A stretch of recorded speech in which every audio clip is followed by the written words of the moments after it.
a Maison de la Truffe et des Champignons, é a casa da trufa e do champignon, onde a Madame Sachot, ela é responsável por esse local, é uma especialista em trufa e champignons, e ela apresenta ao público, aos turistas que são apaixonados por tudo isso, ela apresenta a história, as técnicas e tem também um circuito muito legal na floresta aqui, onde você pode passear e conhecer um pouco sobre os champignons, sobre as trufas, também a caça da trufa através dos cachorros.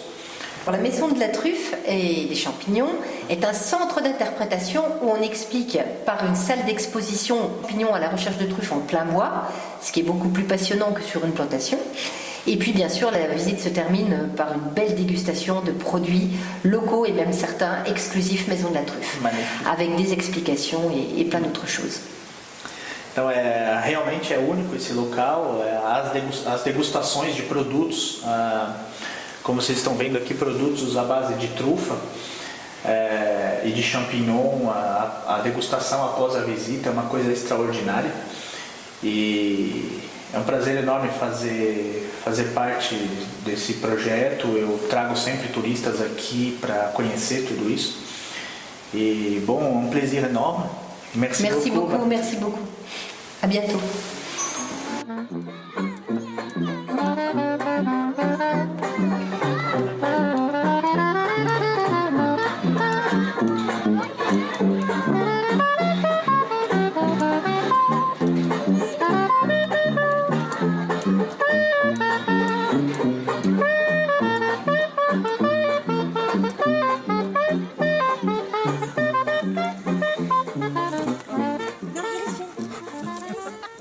Esse aqui é o Vezelus.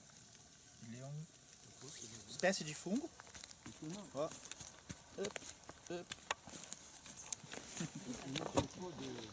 Des moutons, voilà, alors tiens, il y en a un là par exemple. Ils sont petits, mais il y en a des plus gros, hein. Voilà, le 61, c'est des moutons par exemple. Esse aqui que nós achamos agora é muito delicioso. Ele se chama pied de mouton, pé de carneiro. Vem. C'est des clavères. À quoi tu reconnais les clavères et les ramères? Ah ben c'est toutes des ramères, ça, tout ce qui est en terre, les clavères sont toutes seules. Pied de mouton, pé de carneiro se chama. Genre clavères, alors on peut les appeler. Esse aqui se chama Elvila lacunosa. É uma espécie de champignon, como se fosse o morria. Então, como a morria, nós temos que comer ele, secar ele, depois cozinhar bastante para eliminar uma toxina. Ele tem um ácido que é muito tóxico. E para isso, se nós secarmos e depois cozinharmos, bem cozido, faz pratos deliciosos e é comestível. Sinon les autres c'est plutôt âcre, pas trop...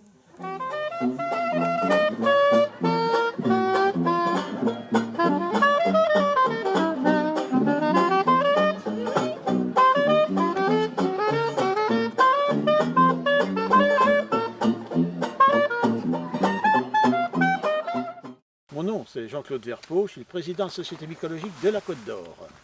Président de la société Oui, mycologique de la Côte d'Or, c'est-à-dire qu'on s'occupe des champignons, mais de tous les champignons, pas simplement de ceux qui sont comestibles.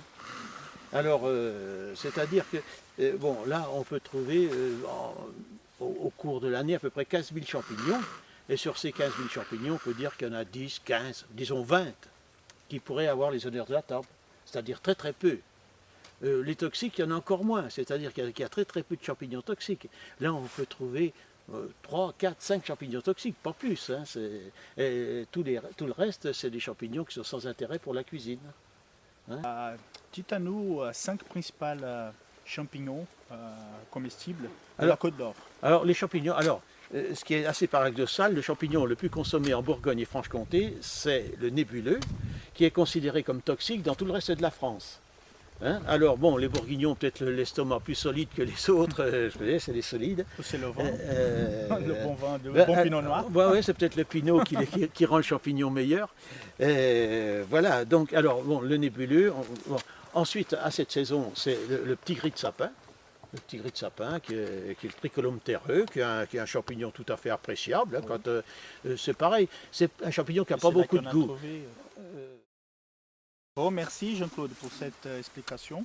On a eu un workshop des champignons magnifiques. J'ai beaucoup appris. Et merci. Ben de rien. À votre service.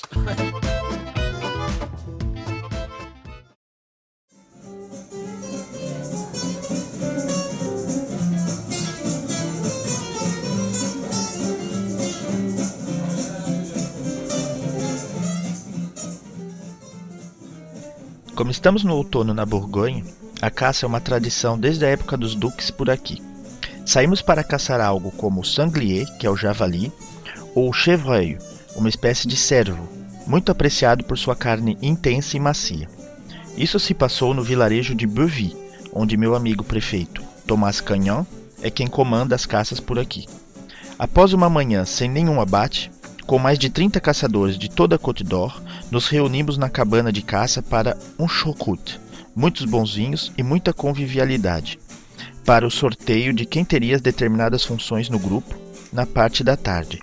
E foi aí, na parte da tarde, que conseguimos nosso pedaço de javali.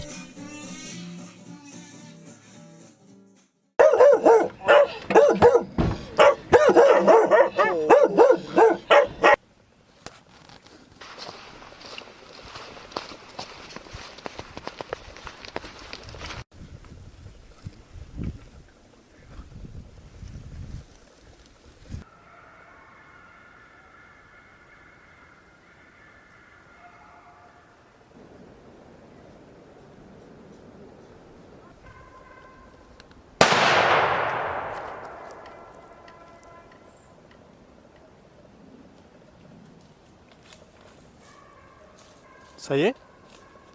C'est un chevreuil? T'as battu?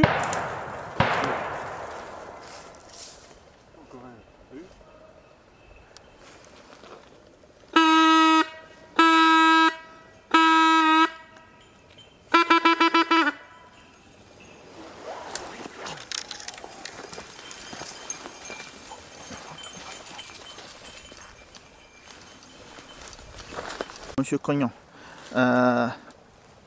explique pour nous ce système de protection, de conservation des animaux dans la forêt, des contrôles. Pourquoi qu'elles sont battues, pourquoi qu'elles sont contrôlées. Alors, voilà.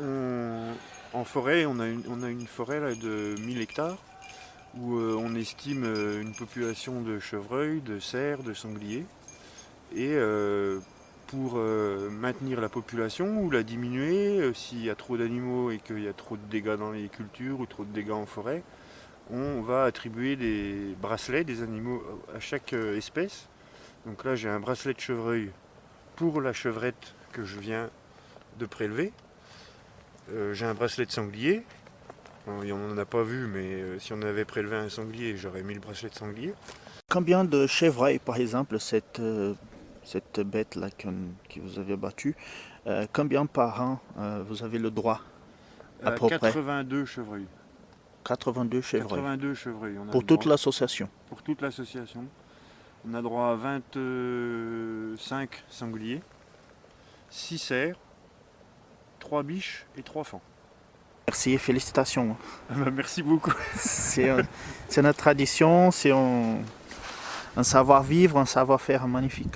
Et Ça, félicitations pour... C'est l'aboutissement, mais moi je chasse beaucoup, c'est pas à chaque fois pareil. Je veux dire, c'est le 3e chevreuil que je tue cette année, que je prélève cette année. J'ai passé des heures et des heures en forêt sans tirer. Là, Ça veut dire que... vous avez eu de la chance là. J'ai la chance, voilà.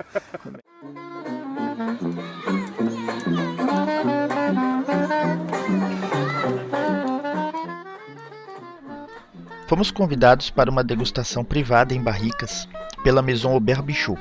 Aproveitei para ter um bate-papo com Albéric Bichot, proprietário do domaine. Após, participamos do lendário e histórico leilão de vinhos dos Hospices de Beaune.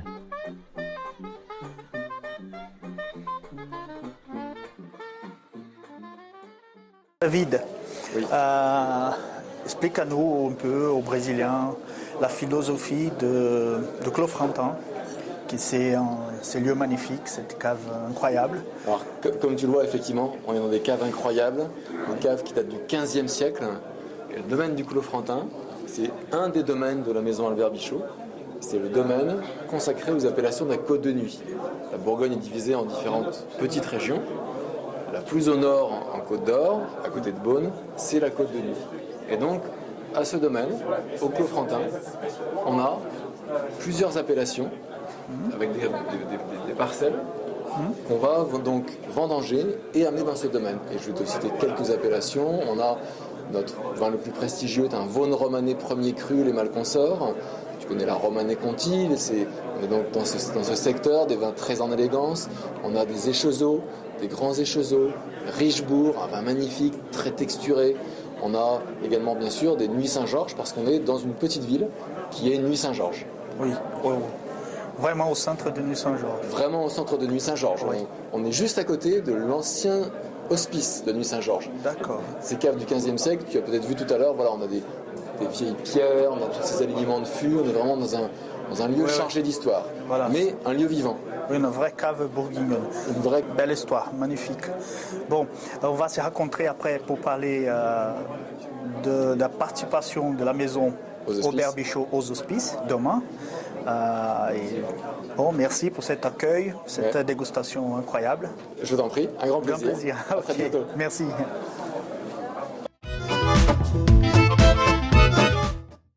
Uma grande surpresa. Alberic Bichot foi buscar na sua cave pessoal da família, para harmonizar com o prato que vamos preparar, um Beaune Premier Cru 2000. Esse vinho foi adquirido no leilão dos Hospices de Beaune. A maison Albert Bichot, Ouais. c'est la réputation de la Bourgogne, la réputation des Beaune. Aujourd'hui, très attaché à la vente des vins des hospices. Explique à nous, au public brésilien, la maison, l'histoire, c'est une histoire incroyable, des familles. Oui, c'est une vieille histoire de famille. Cette année, on fête les 185 ans de la famille Bichot installée dans le vin. La famille est là depuis 1321, mais on est vraiment dans le vin que depuis presque 200 ans. Donc c'était le grand-père de mon grand-père. Hein, moi, je suis la 6e génération.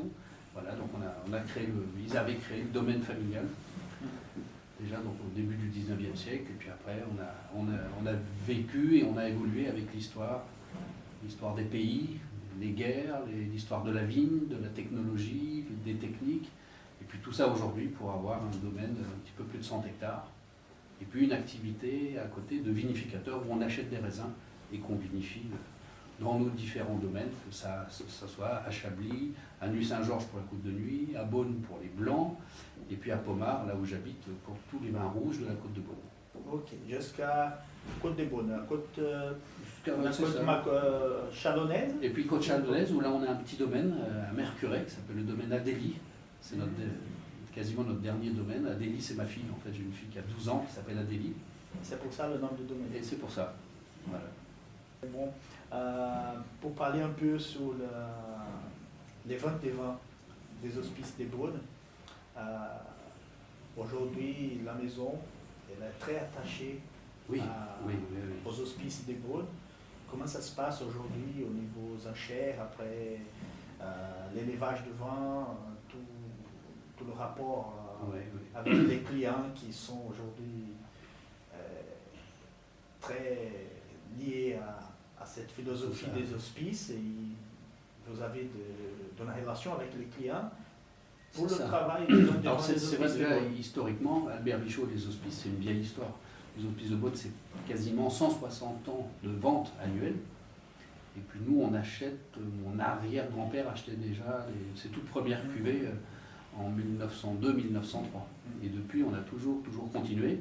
Mais c'est vrai que depuis une quinzaine d'années, on a vraiment accentué notre engagement, notre support à l'hôpital, puisque bien sûr c'est une bande de charité. Tous les gens à ma génération, dans les années 60, on est tous nés aux hospices de Beaune. avant qu'il y ait l'hôpital moderne, comme on dit, de Beaune, voilà, maintenant, là où il y a le parking des bus, c'était la maternité des enfants de Beaune. Donc voilà, donc on a un attachement forcément, c'est un peu dans notre sang, dans nos veines. Et puis oui, voilà, ça donne une fierté. Oui, c'est notre fierté. Donc là, voilà, la vente, troisième dimanche de novembre, tous les ans, on a nos clients, nos amis du monde entier qui deviennent fidèles au vin des Hospices de Beaune. Donc voilà, on achète aux enchères. Alors on fait un genre d'intermédiaire, c'est-à-dire moi je vais monter les enchères à chaque vente pour le compte d'amis, de restaurateurs, d'hôteliers, de particuliers, d'amateurs de grands vins. Et puis après, donc c'est la récolte de l'année, hein, bien sûr. Hein. Novembre, c'est les vins de 2 mois avant. Et alors, on va les chercher ensuite, une fois qu'on a acheté, on va chercher les fûts, les tonneaux à la cave des Hospices. Et là, on va élever le vin pendant 16 mois, 18 mois, voire 20 mois, bien en prendre soin, choisir la date optimum de mise en bouteille. Et puis une fois que tout est fait, que tout est bien reposé, mis dans des belles caisses en bois, alors là on les expédie à tous les acquéreurs. Et bon, mais un grand plaisir de faire cette visite, de recevoir cette bouteille qu'on va, on va ouvrir avec le plat qu'on va préparer. Donc c'est un grand plaisir. Il faut bien l'ouvrir avant, même, pourquoi pas même la carafer. Parce qu'il peut y avoir peut-être un tout petit peu de dépôt, comme on fait quasiment pas de filtration, donc qui se repose et puis qui s'ouvre. Et félicitations pour la continuation de et on va continuer. Cet esprit, cette philosophie de travail, de défense de la Bourgogne. Et c'est le patrimoine des Bourguignons, le patrimoine de Beaune. Et à l'heure où... C'est un patrimoine mondial, on va dire. Et puis là, mondial. l'UNESCO a reconnu les climats de Bourgogne, donc tout ça, ça fait partie de ce qu'on veut défendre, et de la richesse historique, culturelle, et puis des vignes aussi, bien sûr. Voilà, c'est ça notre passion. Ok, mon ami. Merci. À bientôt. Às 7 da manhã, os participantes do leilão dos Hospices de Beaune e profissionais se reúnem para degustar nas barricas os vinhos para saber o seu potencial e a qualidade, e saber o preço que eles podem chegar a arrematar uma barrica. Jean-David, alors, un rapport, cette barrique, cette pièce elle est très unique. spéciale. Elle est unique. Voilà. Aux Hospices de Beaune, le domaine met en vente et offre une pièce particulière qui s'appelle donc la pièce de charité, une pièce des présidents, et dont le résultat des enchères va aller et être séparé entre une ou plusieurs associations caritatives qui changent chaque année, qui sont décidées par le maire et les hospices. Le principe de ces hospices et de ces enchères, c'est bien que le maximum des enchères soit atteint. Pour donner un petit exemple, l'an dernier, la pièce du président avait été achetée par la maison Albert Bichot, avec Albéric et des amis canadiens à lui, pour 220 000 €. Et on a la chance, tu sais qu'on est le premier acheteur depuis 15 ans, et dans les 15 dernières années, on a acheté 4 fois la pièce du président. Donc c'est vraiment une pièce qu'on adore. Je te parlais tout à l'heure des valeurs, de la solidarité.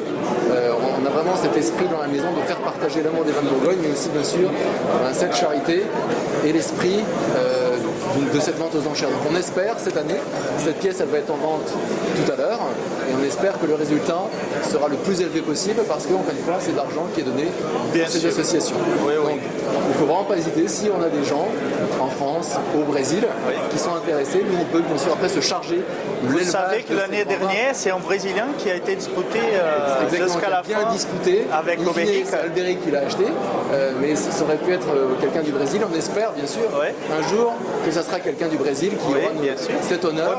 On a des amateurs de potentiel. Exactement. Et de nous en confier l'élevage dans nos caves, ça serait un grand honneur.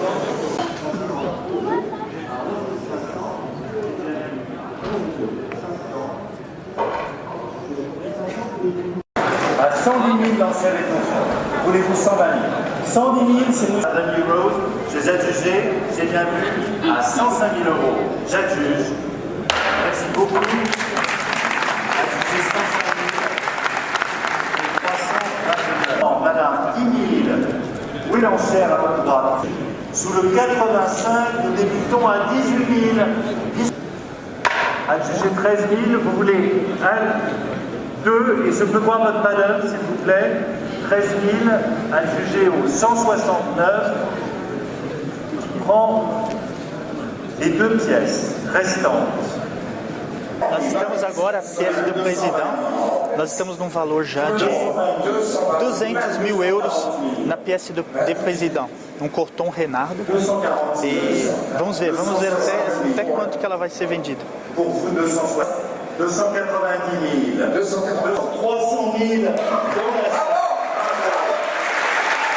300 mil o senhor ofereceu na barrica, na pièce de presidente. 300 mil euros.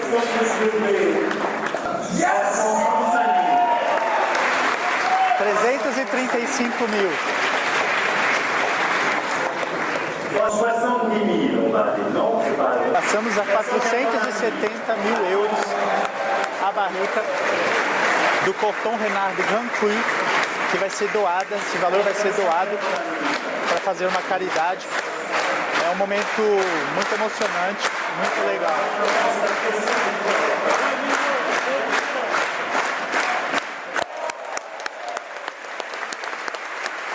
Bom, foi vendida agora para fazer uma caridade a barrica por 480 mil euros, a barrica de Corton Renardo Grand Cru.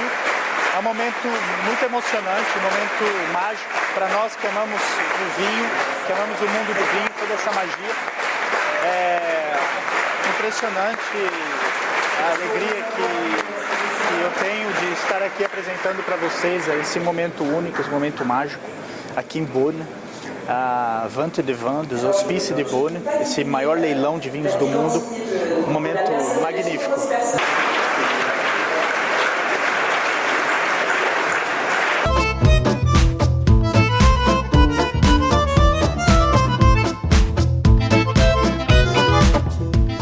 Cheguei aqui no restaurante Le Montrachet, uma estrela Michelin, um grandioso restaurante com os ingredientes, os champignons, um pouco de morria, um pouquinho de aspargos da estação e uma peça de sanglier. Sanglier é o javali. E o grande vinho ofertado pela Maison Aubert Bichot, um Hospice de Beaune 2000, um Beaune Premier Cru. E nós vamos agora oferecer ao chefe Filoé a oportunidade de ele receber essa surpresa para elaborar um prato surpresa. Ah, André. Bonjour. Ça va, mon ami? Alors, regarde ce que j'ai amené pour le chef. Alors. Salut. Salut. Ça va? Ça va bien? Alors, tiens. Eh ben merci. C'est à toi le bébé. On travaille. Ça sent bon. Ouais. Ça sent bon l'automne dans les gars. Vraiment l'automne avec la chasse là, Le morceau de gibier qu'il y a, il est très beau, il est beau. Alors, comment tu vas cuire? On va faire un petit ragoût. Un petit ragoût de sanglier, donc petite cocotte bien cuisinée assez longtemps. Avec des petites échalotes, j'ai mis un peu d'herbe, un peu d'ail, un peu tout ça aussi. Voilà, après on fait une petite collée de girolles. Le girolles et morilles, on va les faire coller un petit peu à l'huile d'olive. À la fin de la cuisson, on mettra ça sur le ragoût de sanglier. Et on a des super asperges aussi que tu as ramenées. On va les cuire à l'eau, juste un petit bien, un peu croquant, et après on les posera juste dessus. Oui, j'aime comme ça, al dente. Voilà, c'est super bon comme ça. C'est bien. Comme ça on aura le moelleux, le croquant, et un petit peu de fondant du sanglier, donc on sera bien comme ça. Ça c'est magnifique. Ouais. Et après, André va nous présenter le vin, ça va... Ouais, je pense qu'on va... Parfait. Voilà, on va bien s'amuser avec tout ça.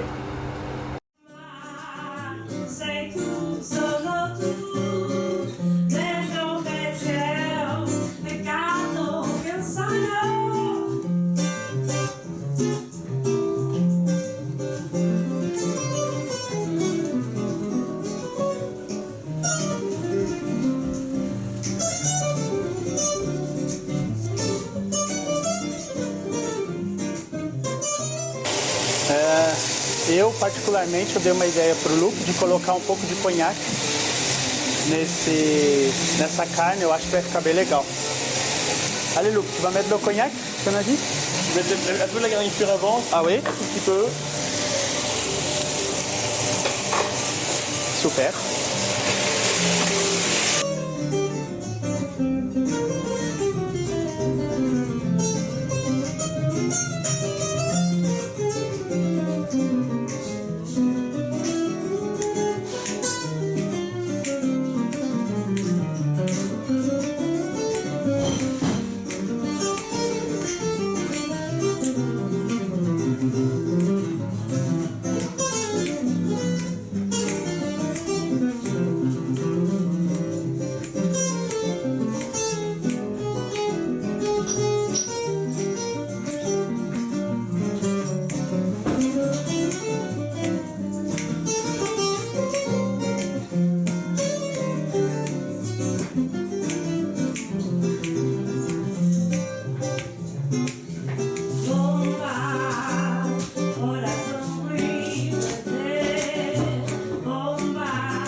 après, on va faire le mariage, on vai explicar ao público brasileiro. Nós vamos explicar para vocês, no Brasil, a harmonização desse prato que o chefe Luc Filoé preparou. É um javali. Ele fez um molho com os champignons, com os cogumelos, com o girole, com o pleurote, com a morria. E ficou um prato bem típico, com aromas, com características da floresta. Eu colhi aspargos, então também ele colocou os aspargos e nós vamos fazer a harmonização desse prato com esse Hospice de Beaune 2000, Premier Cru, da Maison Albert Bichot. E eu acredito que isso vai estar maravilhoso. Essa atmosfera, esse clima que nós temos aqui no restaurante Le Montrachet, em Puligny-Montrachet, na Borgonha. E sempre que eu estou aqui com os amigos, com o Luc, com o André, sempre eu tenho momentos incríveis, momentos agradáveis de sabores, de aromas, de emoções incríveis.